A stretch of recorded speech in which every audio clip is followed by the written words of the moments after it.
what's going on, everybody, and welcome back to Metroid Prime. Now, before we do anything, let's go ahead and scan our gunship because it now counts towards our logbook, and over there on that door, since I'm playing the Trilogy version, if I wanted the space jump boots early, then I'd go through that door, lock onto the first enemy while the door's still open, while I'm locked on, I'd backpedal onto the ship towards the back of it, and then dash jump while locked on to get the space jump boots early. I've done it a couple times, but in all honesty, it's just a lot more tricky, time consuming, and a lot more effort than just doing that scan jump from the original GameCube version. So for the sake of time and the Let's Play, I decided just to skip doing that, and we're going to continue on like normal. Now that's a Hive Mecca, and fans of Tony Hawk will know exactly what to do with that. But yeah, at the beginning of the game, we really just go through the overworld, just a small section. It's just a small couple of rooms. Our main starting area for the beginning of Metroid Prime is the Chozo Ruins. In fact, we don't really explore much of the overworld until about the boost until the boost ball. And I forgot to turn off the hint.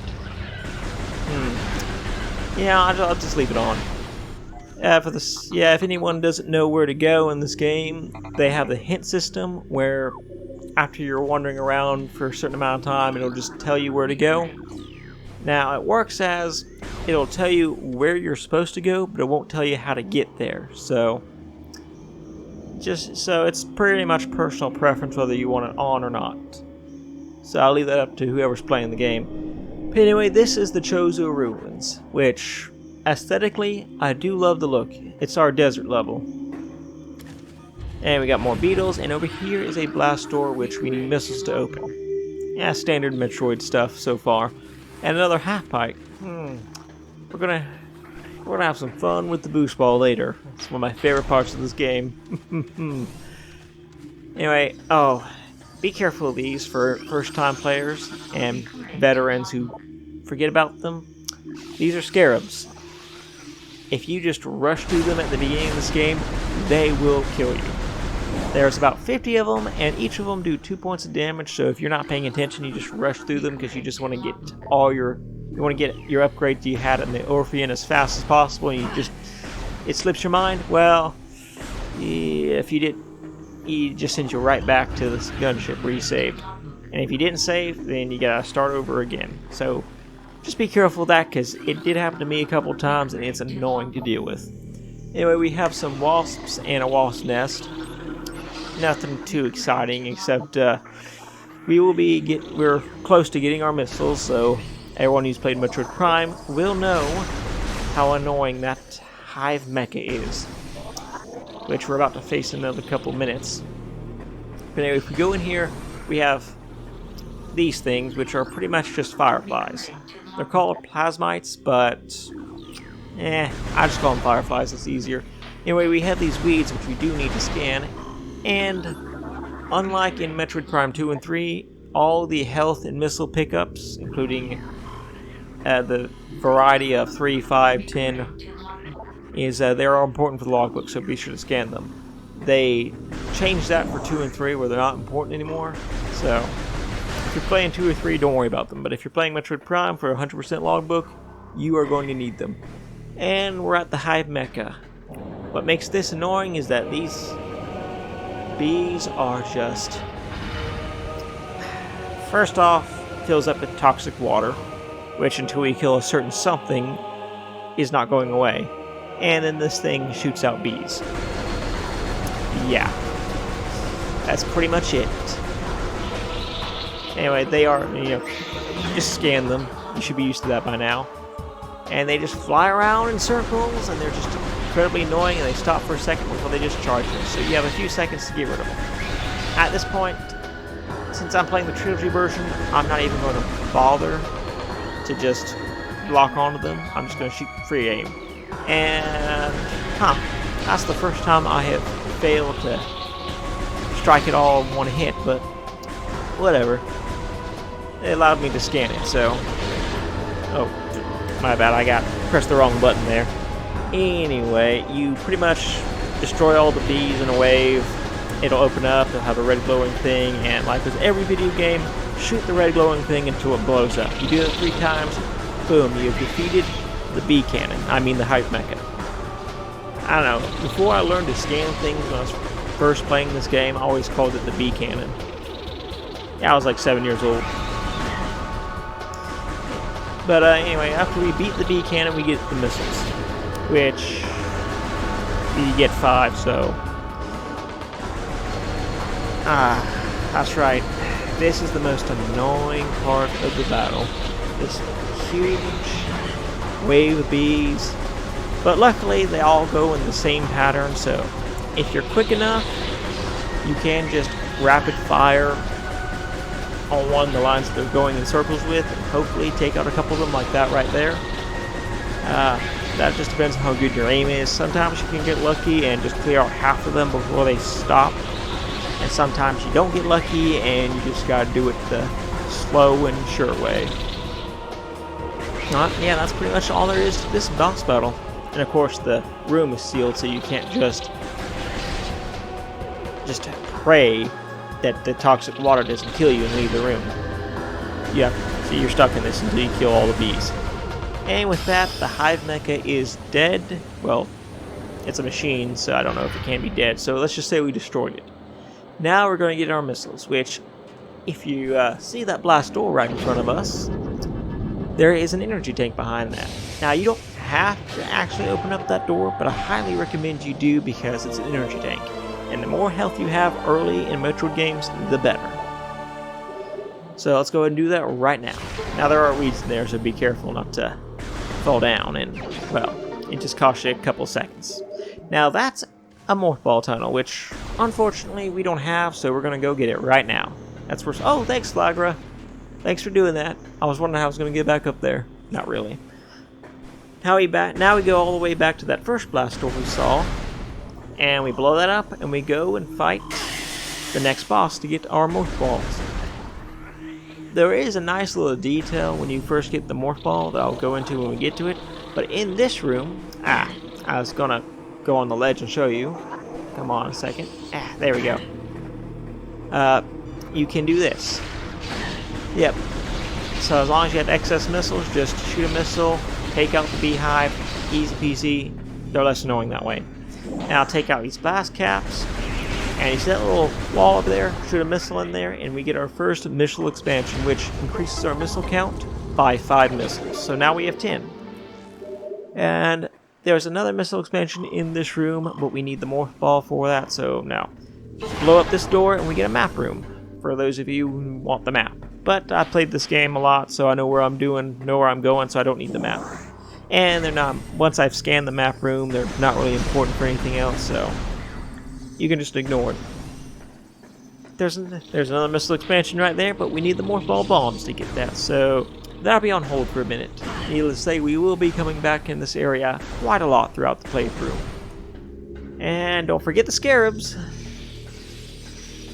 Now the good thing about scarabs is that if you're running low on missiles and health in the later area of the game, and up there, right there, is an energy tank, which I'll be going and getting right after the Morph Ball battle. Which technically you don't need to, but I always like having 2 energy tanks before I go to the whole tree section to fight Flagra and all that. Now, as I was saying, these scarabs, in the later areas of the game, when you have a lot more missiles and a lot more energy tanks, these scarabs are actually pretty useful because you just blow them up and they'll drop a lot of 10 units and 3 units. They'll drop a whole crap load of them and they'll give you a lot of missiles. Alright, now this room we'll be coming back to a lot for various things. But first things first, this little battle. It's just killing all these beetles and waiting for the mama beetle to show up. Though if you did do the sequence break with the space jump boots and get your double jump early, you can just double jump over that wall, get the Morph Ball upgrade, and just leave the room. Which I do like doing, but we don't have those, so we're just doing this normally. And yeah, just do a little circle like this, and they'll never hit you unless you run into them. So be sure not to do that. But yeah, since I'm playing the Trilogy version, I don't really lock on all that much. Unless there's like 1 or 2 left. And okay, we got 2 left. So Mama Beetle will be angry that we just killed all her baby beetles, so she's going to come out and try to rip us a new one. Which would be intimidating if not for a single little fact that we have missiles. And since it's Metroid Prime, we got the rapid fire missiles. Anyway, now the real name of this thing is the plated beetle, but I always just called it the Mama Beetle, which I thought was funnier. So that's what I'm going to keep calling it, the Mama Beetle. Yeah, just make sure you scan it before you blow it up, and wait for it to charge at you, and boom. Easy peasy. It's just a, compared to the intimidating entrance it had, it's pretty much a pushover. Anyway, now we come over here, we get our Morph Ball, and there is a nice little detail that I was talking about earlier, that depending on whatever suit you have, the glowing stuff in the middle of the Morph Ball will be a different color. Which, and you know, it has like Tron light right there. And I'm a sucker for little details like that. Oh, we have a little scarab there that got left over. We took care of that. Now, since we're in the power suit, it's an orangey yellow color. When we get the Very suit in a little bit, it'll be regular blue like we had at the beginning. Then once we get the gravity suit, it'll be purplish, I think. We'll see when we get it. And then when we get the last suit, which I don't want to spoil for anybody who hasn't played this game, which maybe a couple, I'm not sure. But either way, it'll be a red color in the middle. But now that we've got both the missiles and the Morph Ball, now it's time. Well, technically we're supposed to go to the big tree area to, you know, get the charge beam and all that. But I take a little detour to get that second energy tank I was talking about. So that's what we're doing right now. Now just be careful. The water is still toxic until after you beat Flagra, which we will once we get all our beginning upgrades back. When we go through this Morph Ball tunnel, we will end up in a different area where people who are really good at sequence breaking, which is not me, can just take the elevator to the Magmore Caverns and just skip all the way to the drifts. But I suck at sequence breaking like that, so I'm not going to do anything like that. So it's slow and steady wins the race for us. And yeah, be careful. Unless you're smack dab in front of it, you can't scan stuff. Which, thankfully in Prime 2 they fixed, where, as you notice in this game, scanning are just orange and red squares. In Prime 2, the whole, whatever you're supposed to be scanning is a whole color, and I really appreciate that upgrade. But anyway, we are on our way. Now we're about to enter possibly one of the more better known areas of the game called the Vault. Which, when I first played this thing, I had no idea how to get this until I accidentally discovered bomb jumping in this game.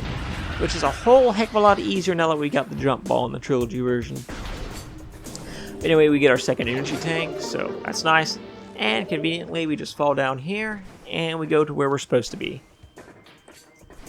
And we got a couple bees, which just come over here, carefully aim and blow them up, so that way you don't get bum rushed by about 20 bees, and you have an easy time. Anyway, this is the area you're supposed to come to after you get your Morph Ball, because that's why. Oh, and we got a bunch of scarabs in case you need health or missiles. And I mistimed that. My bad. Anyway, here we go. This area is dimly lit, and you got the fireflies over there to give you light. Now, I love this detail, where if you do kill them, the room goes completely dark and it's hard to navigate. So, be sure to leave at least one of them alive. Anyway, oh, these guys. We got ourselves some annoying little shriek bats, which are hard to scan, which is why I didn't scan them right there. Oh, just go ahead and scan this thing. This is the Reaper Vine. It's meh. They're just there to block your area. They're not that intimidating or threat. And we got some venom weeds right there to scan, but I'm not going to scan them right now because I'm going for the charge beam and the Morph Ball bombs first. So that's where we're heading. But the shriek bats that I was talking about, oh, and I love that. Just love this detail of Samus's visor being foggy. Now up here are shriek bats that you can just easily scan. And you know what? I'm going to end the part here. In the next part, we're going to do charge beam, bombs, Flagra, all out, hopefully. Well, until then, this is the Gaming Universe, and I will see you, hopefully, in the next part.